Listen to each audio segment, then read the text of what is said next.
Assalamualaikum warahmatullahi wabarakatuh. Bismillahi walhamdulillah wassalatu wassalamu ala rasulillah. Sahabat-sahabat arah hidup yang dimuliakan Allah subhanahu wa ta'ala, kita bersyukur di hari ketiga Ramadan 1442 Hijriah ini kita masih diberi kesempatan untuk kembali meneruskan kajian kita di Jejak Rasul episode ke-33. Beberapa detail dari perjalanan hijrah Rasulullah bersama Abu Bakar mungkin menarik. Salah satunya adalah bagaimana ketika mereka beranjak untuk pergi dari Gua Thur, Abu Bakar menawarkan kepada Rasulullah untuk naik kepada satu untanya yang paling bagus. Kata Rasulullah, "Ya Abu Bakar, saya tidak bisa menaiki unta yang bukan punya saya sendiri." Kata Abu Bakar lagi, "Itu punya engkau sekarang ya Rasulullah, aku hadiahkan kepadamu." Kata Nabi, "Tidak bisa." Meskipun selama ini Nabi biasa saja menerima hadiah dari Abu Bakar karena memang beliau adalah sahabat yang paling dekat dengan Nabi SAW. Tapi kali ini Nabi menolak. Lalu Rasul mengatakan, "Kau katakan wahai Abu Bakar, berapa harga dari unta ini, lalu aku akan beli." Abu Bakar langsung menangkap kemauan Rasulullah, lalu dia menyebutkan satu harga dan Rasulullah sepakat. "Baik, saya sepakat dan aku membeli unta ini dari engkau." Abu Bakar faham dia tidak boleh ngotot untuk memberikan hadiah kepada Rasulullah pada situasi seperti ini. Sebab Nabi adalah aktor utama dari hijrah ini. Ini adalah momen di mana dia harus memutus hubungan dengan tanah airnya. Dia harus meninggalkan rumah dan negerinya demi mentaati Allah Subhanahu wa taala. Dan Nabi tentu tidak ingin bahwa persembahannya kepada Allah Subhanahu wa taala ini tidak sempurna. Beliau ingin hijrah ini dipandang sebagai pengabdian yang paripurna kepada Allah Subhanahu wa taala. Dia serahkan semua jiwa, raga dan hartanya untuk menapaki tangga takdir yang monumental ini. Kemudian mereka pun beranjak dari Makkah menyisiri pantai barat di dekat Laut Merah untuk menuju Madinah yang ada di arah utara dari Makkah. Dalam beberapa hari perjalanan mereka sempat cemas melihat sebuah kafilah kecil yang mendekat dari arah berlawanan.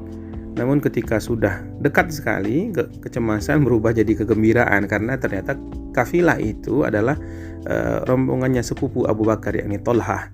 Tolhah baru pulang dari Suriah, tempat dia membeli barang-barang dagangan. Dia membeli baju dan aneka barang perdagangan lain yang dimuat di untanya. Dan beliau sudah sempat singgah di Yasrib dulu. Maksudnya adalah dia ingin pulang ke Makkah lalu menurunkan barang-barang dagangan di Makkah untuk kembali ke Yasrib lagi. Nah, kata Tolha, kedatangan Nabi di oasis itu sudah ditunggu-tunggu semua orang dengan semangat yang bergelora. Dan itu tentu merupakan kabar yang menggembirakan. Nah, sebelum berpisah, sebelum bertolak kembali ke Makkah, Tolha memberikan hadiah masing-masing bagi Nabi dan Abu Bakar sepotong pakaian putih. Jadi ada jubah yang bagus sekali dari bahan yang khas dari Syria, yang sebenarnya itu merupakan barang yang dimaksudkan untuk dijual di Makkah oleh Tolha. Tidak lama setelah itu mereka pun terus ke arah utara, sedikit ke pedalaman pantai, kemudian ke timur laut, akhirnya lurus menuju Yasrib.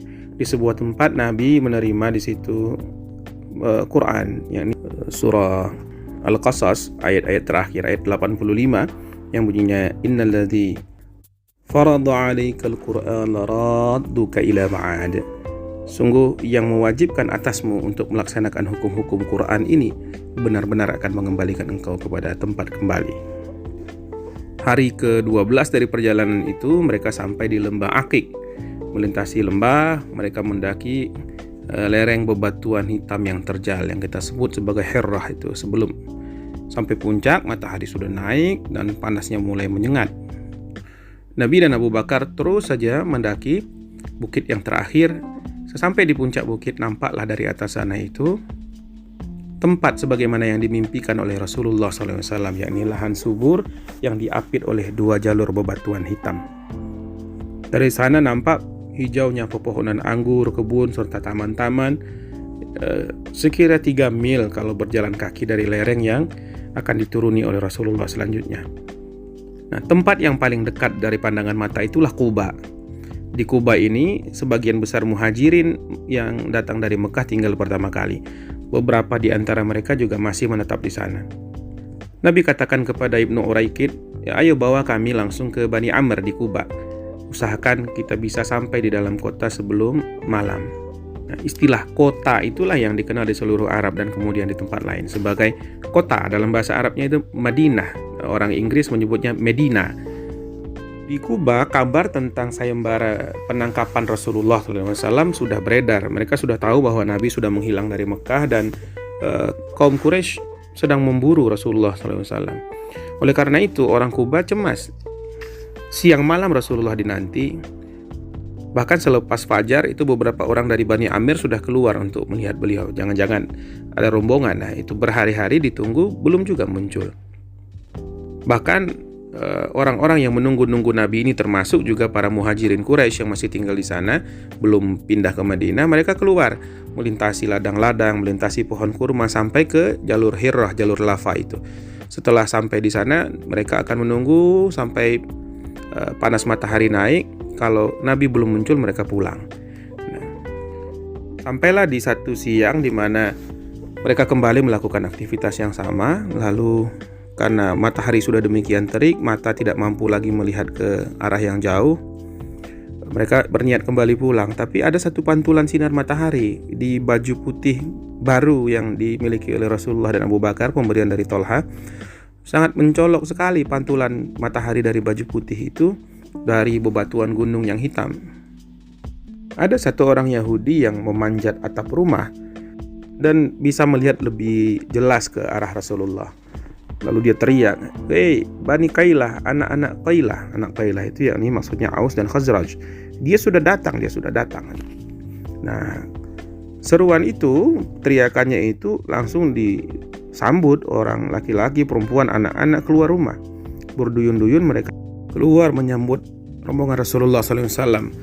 Semua orang gembira dan pada saat itulah Nabi bersabda, "Hai orang-orang Kuba, afshus salam, wa'at'imut ta'am, wasilul arham, wasallu wan nasu niyam, tadkhulul jannata bisalam." Wahai orang Kuba, sambutlah satu sama lain dengan salam, berilah makan orang yang lapar, sambungkanlah tali silaturahmi, sholatlah saat orang lain sedang tidur. Nah, kalau kalian melakukan itu, kalian akan masuk surga dalam kedamaian.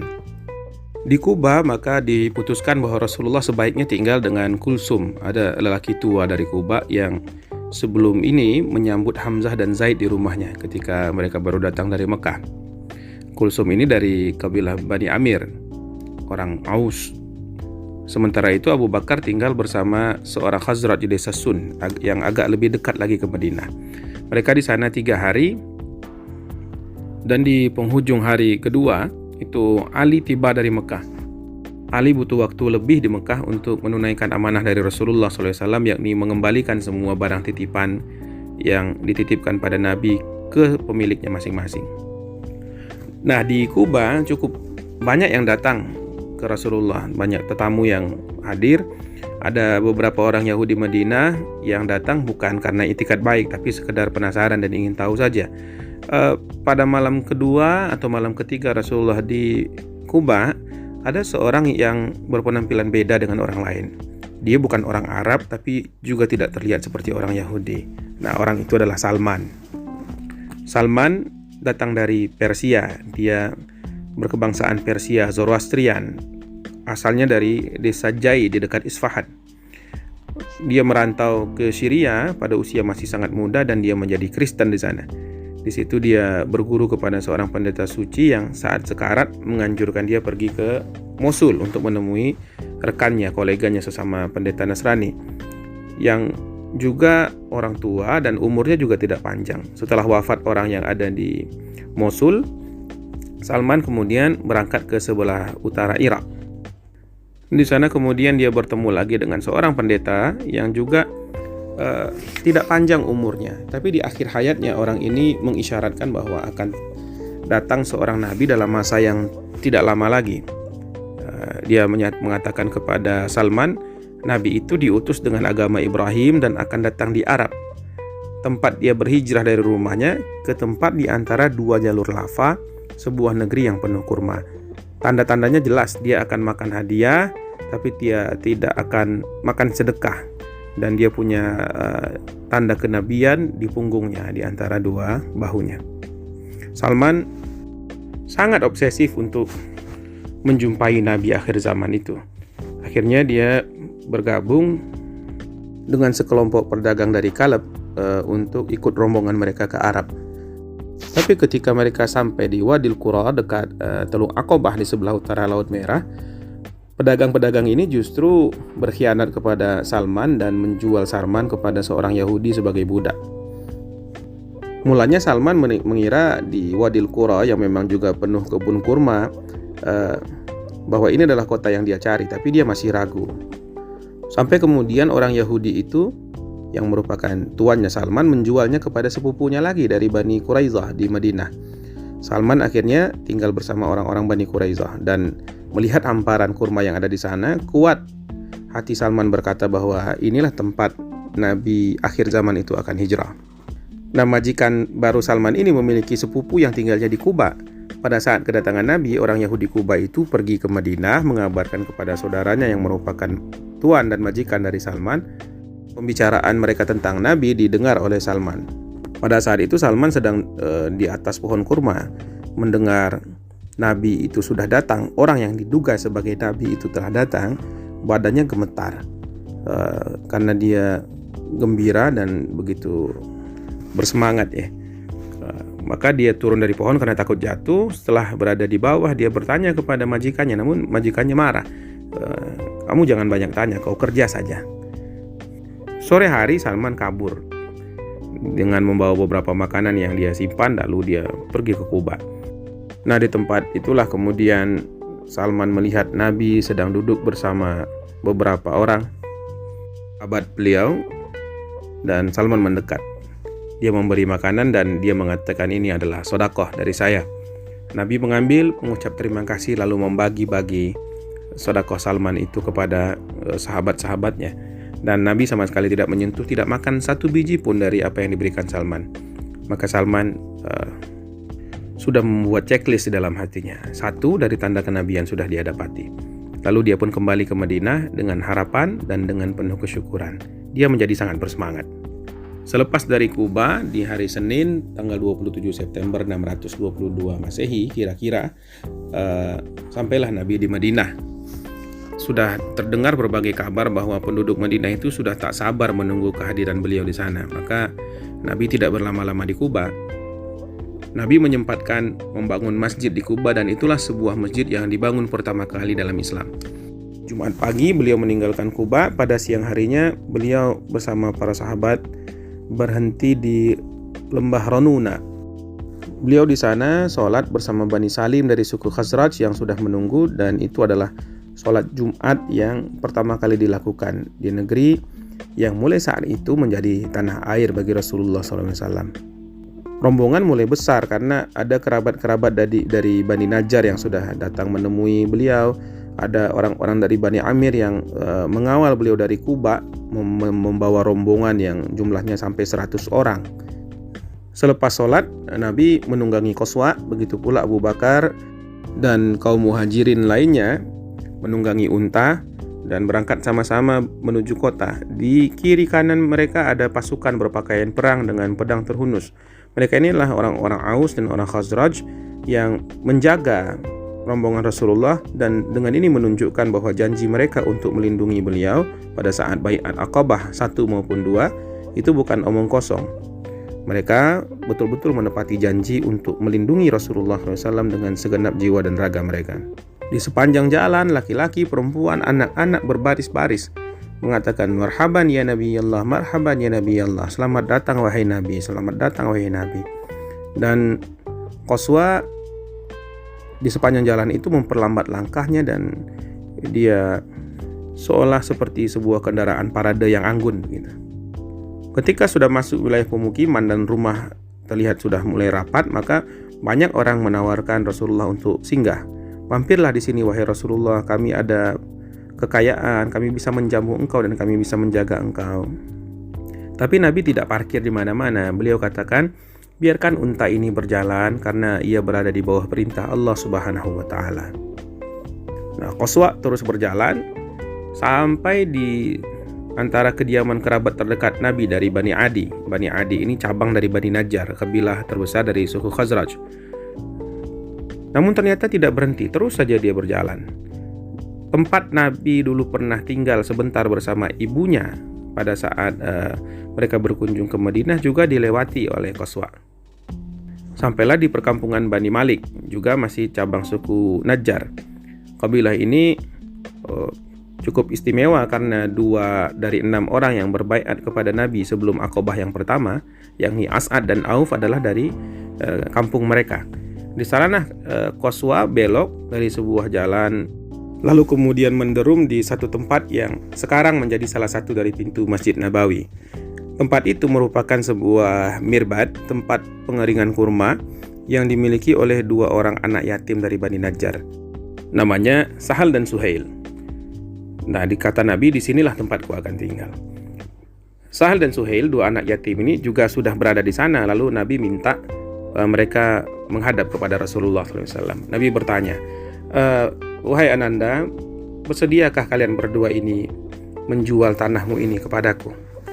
Kata kedua anak itu, ya Rasulullah, kami tidak bersedia menjual, kami justru ingin menghadiahkannya kepada engkau. Ambillah tanah kami ini, wahai Rasulullah. Kata Nabi, tak perlu kalian berkorban demikian banyak bagiku ini. Aku akan membeli dengan harga yang pantas, maka tentukanlah harga. Karena Sahal dan Suhail ini punya wali yang walinya adalah As'ad bin Zurarah, maka As'ad membantu mereka dalam negosiasi dengan Nabi SAW. Akhirnya disepakatilah sebuah harga dan kemudian tanah itu menjadi milik Rasulullah SAW. Kemudian turunlah Rasul dari unta sambil Abu Ayyub Al-Ansari yang punya nama asli Khalid bin Zaid An-Najjari Al-Khazraji itu mengambil pelana Nabi, mengemasi semua bagasi Nabi, menurunkannya karena tanah yang Nabi beli kan masih kosong, maka dikemasi oleh Abu Ayyub, dibawa semua ke rumah dia sebagai tempat persinggahan barang-barang Rasulullah SAW. Nah, kabilah-kabilah lain yang ada di situ menawari Nabi, ya Rasulullah, tinggallah di rumah kami akan jamu engkau begini dan begitu. Tapi kata Nabi, seorang itu harus tinggal dengan barang-barangnya, seorang itu harus dekat dengan bagasinya. Maka kalau Abu Ayyub sudah meletakkan barang-barangku di rumahnya, aku memutuskan untuk tinggal di rumah Abu Ayyub. Nabi tinggal di rumah Abu Ayyub dan Abu Ayyub merasa tidak enak. Rumahnya terdiri dari 2 lantai. Nabi menempati bagian bawah.